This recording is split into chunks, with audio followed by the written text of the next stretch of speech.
Alex had worked the night shift at the Grand Manor Hotel for almost 6 months. The pay wasn't great, but the peace and quiet made up for it. Guests rarely checked in after 10 p.m., and the dimly lit lobby felt like a safe haven from the chaos of the day.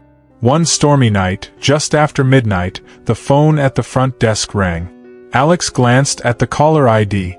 It read Room 13. A frown crossed their face. There was no Room 13 on any floor plan of the hotel. It had been sealed off long ago, supposedly after a tragic fire that claimed the life of a guest.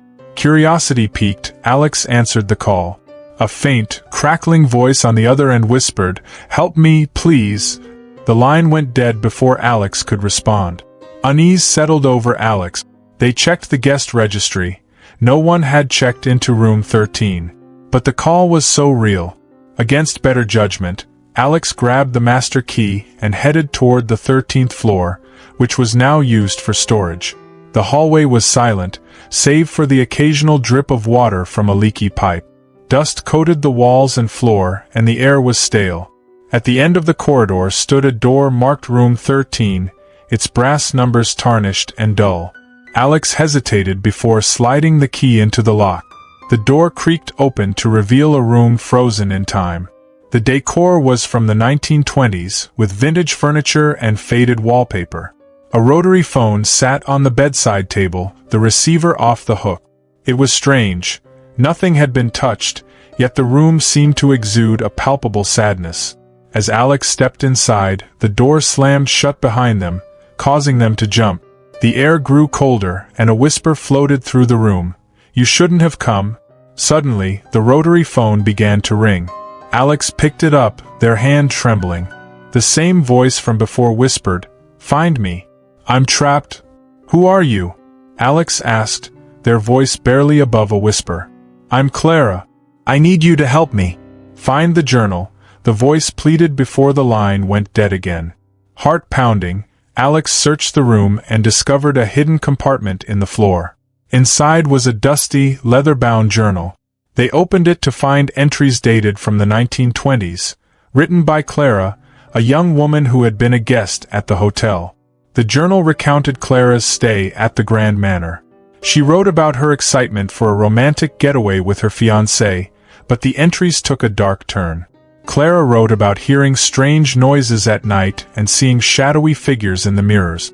Her final entry detailed a terrifying night when she was woken by whispers and saw a figure standing at the foot of her bed. The entry ended abruptly with the words, "He's here." Alex felt a chill run down their spine. The lights flickered and the air grew colder. A shadowy figure appeared in the corner of the room, its eyes glowing faintly. "Leave," it hissed. Alex stumbled back, clutching the journal. They could barely see the door through the dim light, but they managed to turn the knob and flee the room. Back at the front desk, they flipped through the journal, searching for any clue to Clara's fate. The entries hinted at a hidden basement beneath the hotel, a place where dark rituals were rumored to have been performed. Determined to uncover the truth, Alex made their way to the maintenance room, where they found an old, locked door. Using the master key, they descended into the forgotten basement. The basement was a labyrinth of dusty corridors and long-forgotten rooms. At the center was an altar, surrounded by symbols etched into the stone floor. Alex felt an overwhelming sense of dread as they approached it. The journal had mentioned a ritual that could trap a soul, binding it to a place forever. "Clara?" Alex called out, their voice echoing in the cavernous space. A faint light flickered, and Clara's ghostly figure appeared. "You found me," she whispered. "Please, help me move on." Using the instructions in the journal, Alex performed the ritual to free Clara's spirit. The air grew warm, and a sense of peace washed over the basement. Clara's figure glowed brighter before fading into the light. "Thank you," she whispered as she vanished. Alex returned to the front desk, exhausted but relieved. The phone at the front desk remained silent for the rest of the night. The next morning, Alex handed in their resignation. They couldn't bear to stay at the Grand Manor any longer, knowing the secrets it held. As they left, Alex took one last look at the 13th floor. The door to room 13 was closed, The corridor bathed in the soft glow of morning light. The hotel would keep its secrets, but Alex knew they had done the right thing. Clara was free, and for the first time in decades, the Grand Manor was truly at peace. Alex couldn't shake the events of the night. Even after Clara's spirit was freed, a lingering feeling of unease stayed with them. Their resignation was effective immediately, but the mysteries of the Grand Manor haunted Alex's thoughts. In the days following their departure, Alex delved into the hotel's history, combing through archives and old newspaper clippings. The Grand Manor had been a luxurious retreat in the early 20th century, but its glory days were overshadowed by a series of unexplained disappearances and rumors of occult practices. Clara's was not the only soul tied to the hotel. Dozens of guests and staff had vanished without a trace over the decades, all linked to the elusive Room 13. One article caught Alex's attention. It detailed the mysterious death of the hotel's original owner, Harold Bishop, whose body was found in the basement. Officials ruled it a heart attack, but witnesses spoke of strange symbols on the walls and whispers echoing through the halls at night. Harold had been obsessed with the supernatural, often hosting seances and rituals in secret. Intrigued and disturbed, Alex reached out to a local historian, Evelyn, who specialized in the paranormal history of the area. Evelyn was eager to help and shared her own theories about the hotel's dark past. The Grand Manor was built on land once used for ancient rituals, Evelyn explained. There are stories of an underground network of tunnels used by a secret society that practiced dark art. The hotel's layout was deliberately designed to harness energy from these rituals. Alex listened intently, each revelation adding to the puzzle. But why Room 13? What's so special about that room? Evelyn nodded, her expression grim. Room 13 was the epicenter. It was constructed directly above the main ritual chamber. Anyone who stayed there would be more susceptible to the lingering energy, especially if they were spiritually sensitive. Haunted by this newfound knowledge, Alex decided to return to the Grand Manor one last time. With Evelyn's help, they planned to investigate the tunnels beneath the hotel and put an end to the lingering darkness. They arrived at midnight, the hotel eerily silent. Using a map Evelyn had uncovered in old city records, they located a hidden entrance to the tunnels behind the hotel. The passage was narrow and lined with ancient symbols carved into the stone. As they ventured deeper, the air grew heavy, and an oppressive silence enveloped them. Alex clutched a flashlight, its beam cutting through the darkness, while Evelyn carried a bundle of sage and protective talismans. Suddenly, they heard whispers, soft at first, then growing louder. The voices were unintelligible but filled with anguish. Alex felt a chill run down their spine. "We're not alone," they whispered. Evelyn nodded, her face pale but determined. "We have to keep going. We need to find the source." The tunnel opened into a vast chamber, the walls covered in cryptic symbols that seemed to pulse with a life of their own. At the center was an altar, similar to the one Alex had seen in the basement but larger and more elaborate. Surrounding it were figures cloaked in shadows, their eyes glowing faintly in the dim light. Evelyn stepped forward, chanting a protective incantation as she lit the sage. The figures recoiled, hissing as the smoke filled the chamber. Alex joined her, placing the talismans around the altar. The ground trembled, and a deafening roar filled the air. The shadowy figures dissolved into wisps of smoke, and the symbols on the walls faded. A bright light filled the chamber, and for a moment, Alex thought they saw Clara's smiling face among the other freed spirits. As the light dimmed, the oppressive atmosphere lifted. The chamber felt lighter, as if a great weight had been removed. Evelyn turned to Alex, her expression one of relief. "We did it. The darkness is gone." Exhausted but victorious, they made their way back to the surface. The hotel was silent, the lingering sense of dread replaced by an eerie calm. The Grand Manor would still hold its secrets, but the malevolent presence had been banished. In the following weeks, the hotel underwent renovations, with Room 13 permanently sealed. The owners had no explanation for the sudden change in atmosphere, but guests and staff noted that the hotel felt warmer, more welcoming. Alex moved on, finding peace in knowing they had helped put an end to the terror that had plagued the Grand Manor for so long. They stayed in touch with Evelyn, who continued her research into the paranormal, always eager for the next mystery. Though the events of the Grand Manor faded into memory, Alex would occasionally hear a faint whisper in the wind, a reminder of the spirits they had helped free.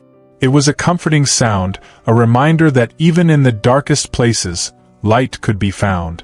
Alex knew they should have felt relief after helping to free Clara's spirit, but the deeper mystery of the Grand Manor refused to let go. After resigning from the hotel, Alex found themselves consumed by thoughts of the strange occurrences and the unanswered questions about the other missing people connected to room 13. Something about the place still felt unresolved, as if an unseen force lingered, waiting to be discovered.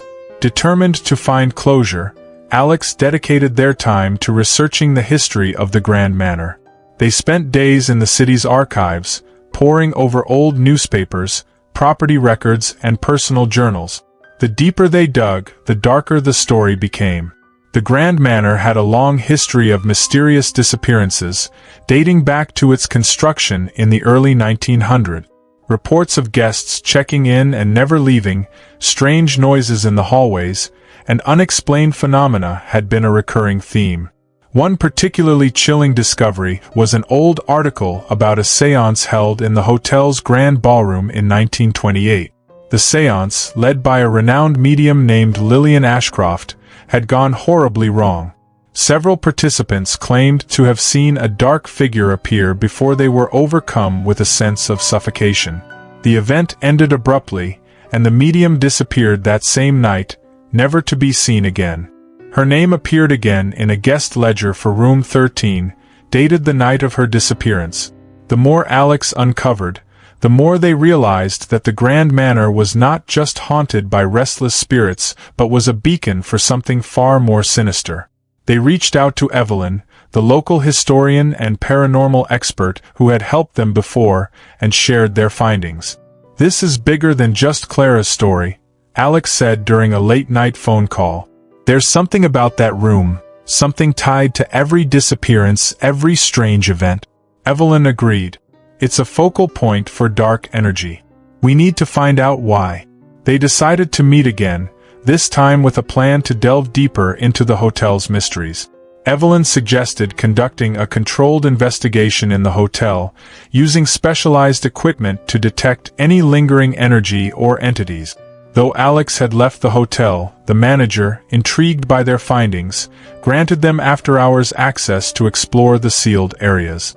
On the night of the investigation, Alex and Evelyn arrived at the Grand Manor armed with EMF detectors, infrared cameras, and recording devices. The hotel was eerily silent, its grand hallways bathed in the pale glow of emergency lighting. They began their investigation in the basement, where Alex had performed the ritual to free Clara's spirit. The atmosphere in the basement was heavy, the air thick with the scent of dust and mildew.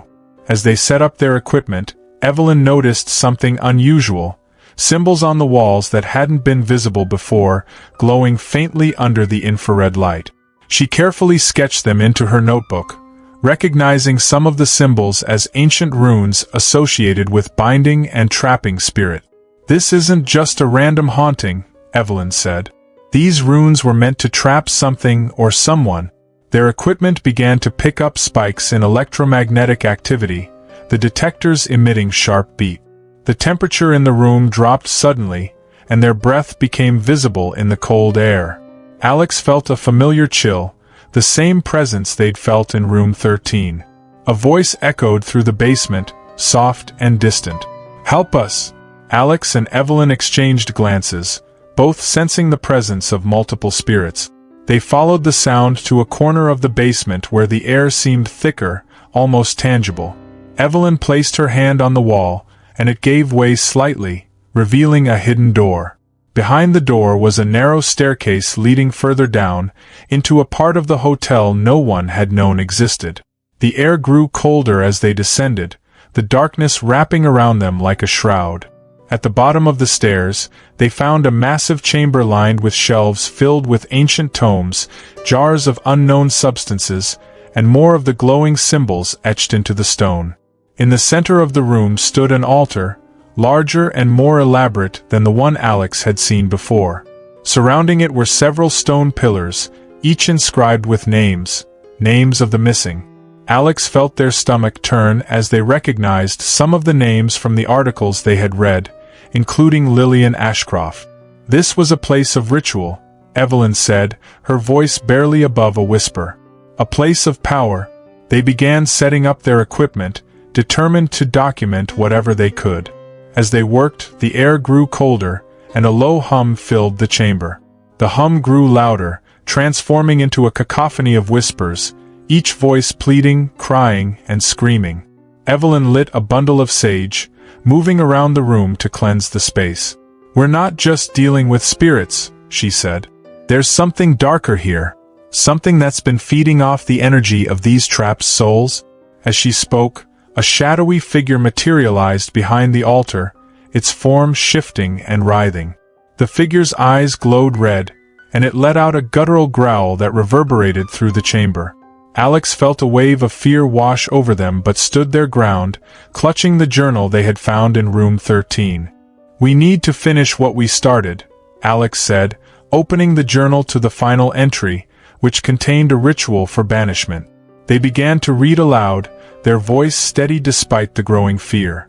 The figure howled in rage, its form flickering as the ritual took hold.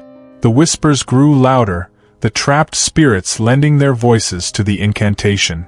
The ground trembled, and the symbols on the walls began to glow brighter, pulsating with energy.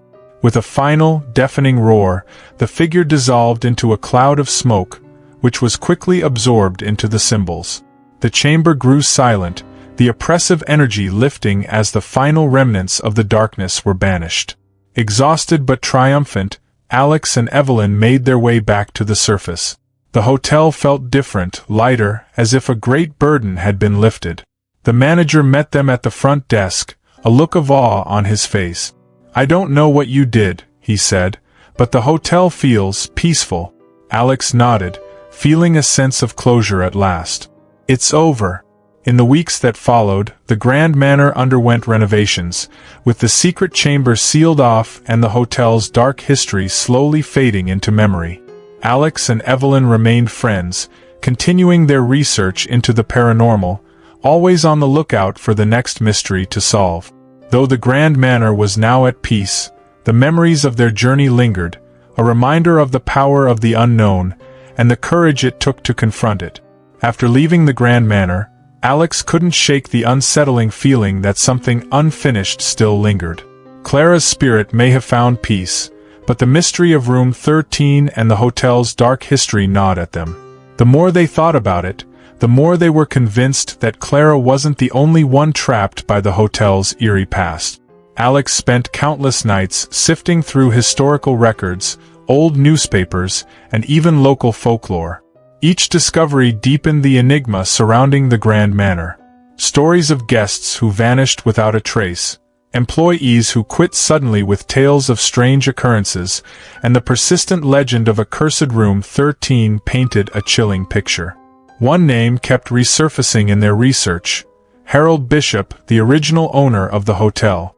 Harold Bishop was a wealthy entrepreneur with a peculiar obsession with the occult. He built the Grand Manor in the early 1900s, intending it to be more than a luxurious retreat. Rumors suggested that Harold was involved in secret rituals aimed at summoning and controlling spirit. The stories grew more sinister as Alex uncovered reports of guests lured into staying in room 13, only to disappear mysteriously. Driven by a need for answers, Alex contacted Evelyn, the historian and paranormal expert who had been instrumental in freeing Clara's spirit. Evelyn, intrigued by Alex's findings, agreed to help unravel the hotel's secrets further. Together, they devised a plan to investigate the Grand Manor one last time, focusing on the hidden areas of the hotel that had been sealed off for decades. On a moonless night, Alex and Evelyn returned to the Grand Manor, granted special access by the current management curious about their findings. Equipped with EMF detectors, infrared cameras, and a variety of spiritual protection tools, they began their exploration in the basement, where Alex had first encountered the ritual altar. The basement was just as they had left it, cold, dark, and silent. But this time, they noticed something different. The walls, previously bare, now seemed to pulse faintly with a soft, ominous glow. As they moved closer, they saw intricate symbols etched into the stone, symbols Evelyn identified as ancient runes linked to binding and protection. These runes, Evelyn whispered, tracing the patterns with her fingers, they're meant to trap something or someone. A sudden, sharp spike in the EMF detector's readings sent a jolt of adrenaline through Alec. The air grew dense, and an unnatural coldness spread through the room. The faint sound of whispers, almost too soft to hear, began to fill the space, growing louder with each passing moment. Evelyn lit a bundle of sage, the smoke curling through the air as she murmured an incantation for protection. "We're not alone here," she said. "There are multiple presences." Following the whispers, they discovered a hidden door behind an old, crumbling bookshelf. Pushing it open, they found a narrow staircase spiraling down into the depths of the hotel. The air grew colder with each step, the whispers transforming into agonized wails. At the bottom of the staircase, they entered a vast, dimly lit chamber unlike anything they had seen before. The walls were covered in the same glowing runes, and at the center of the room stood a large stone altar, surrounded by pillars engraved with names of those who had disappeared from the hotel. Alex's heart pounded as they recognized some of the names from the articles they had read. "This is where they were taken," they said, their voice barely above a whisper. "This is where it all happened." As they moved closer to the altar, the temperature plummeted, and a shadowy figure began to materialize before them. Its form was indistinct, a shifting mass of darkness with eyes that glowed a deep crimson. It let out a guttural growl, the sound reverberating through the chamber. Evelyn clutched a protective talisman, her voice steady despite the terror in her eyes. "This is the source of the evil," she said. "Harold Bishop's spirit, or what's left of it." Realizing they were facing the culmination of Bishop's dark rituals, Alex pulled out the journal they had found in room 13. The final entry contained a detailed banishment ritual, a last-ditch effort by one of Bishop's descendants to end the curse he had wrought. With Evelyn's help, Alex began to recite the incantation, their voice trembling but determined. The shadowy figure writhed and howled, the runes on the walls glowing brighter with each word. The ground shook, and the whispers rose to a deafening chorus as the trapped spirits lent their strength to the banishment. The figure lashed out, sending a wave of cold, dark energy toward them. Evelyn raised her talisman, the protective light deflecting the attack as Alex continued the ritual. With a final, defiant roar, the figure shattered into a cloud of smoke, absorbed into the runes as the chamber fell silent. The oppressive energy lifted, replaced by a profound sense of peace. The runes dimmed, and the names on the pillars faded away, the spirits finally freed from their torment. Exhausted but victorious, Alex and Evelyn made their way back to the surface. The Grand Manor, once a place of fear and mystery, now felt calm, its dark past laid to rest. The hotel management, though skeptical of the details, expressed gratitude for the change in atmosphere, noting that guests seemed happier and the staff more at ease. In the weeks that followed, the Grand Manor underwent extensive renovations, with room 13 permanently sealed and the hidden chamber below the basement sealed off from the public. Alex and Evelyn, bonded by their experience, continued their research into the paranormal, always ready for the next challenge. Though the Grand Manor's story had reached its end, the echoes of their journey lingered in Alex's mind, a reminder of the courage it took to confront the unknown and the peace that came from bringing light to the darkest places.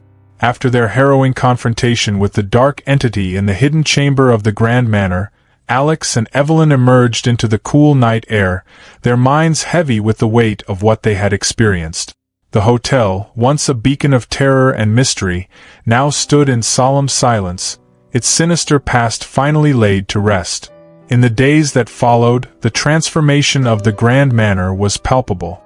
Guests no longer reported strange occurrences, and the oppressive atmosphere that had once cloaked the hotel lifted, replaced by an air of tranquility. The manager, though unable to fully grasp the supernatural events, expressed deep gratitude for the peace that now permeated the establishment. Alex found a new sense of peace as well. The relentless need to solve the mystery that had consumed them for so long was finally satisfied. They could sleep soundly, knowing that the spirits of the lost were free, and the dark chapter of the Grand Manor was closed. Evelyn, ever the scholar of the paranormal, documented their journey in meticulous detail, sharing their story with a close network of researchers who marveled at the bravery and resolve it took to face such malevolent forces.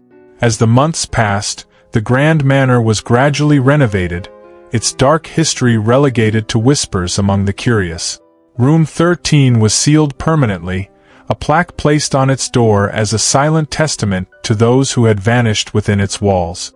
The hidden chamber beneath the hotel was closed off, its secrets buried deep, never to be unearthed again. For Alex, the experience was life-changing. They left their job at the hotel and began a new chapter, focusing on helping others who had encountered the unexplained. Evelyn continued her work in the field, always ready to explore the unknown but forever cautious of the dangers that lay hidden in the dark. Their bond, forged in the fires of fear and courage, remained strong. They often reminisced about their time at the Grand Manor, acknowledging the profound impact it had on their lives. It was a story they would carry with them forever, a testament to the resilience of the human spirit and the power of confronting one's deepest fears. As time went on, the legend of the Grand Manor faded, becoming a footnote in the town's history. But for those who had lived through its haunting, it was a reminder of the thin veil that separates the known from the unknown, and the bravery required to stand firm when the shadows of the past come calling. In the end, the Grand Manor stood as a symbol of redemption, a place that had been reclaimed from darkness and given a new lease on life. And for Alex and Evelyn, it was a chapter of their story that would never truly end, a haunting memory that had taught them the value of hope, courage, and the light that can emerge even in the darkest of places.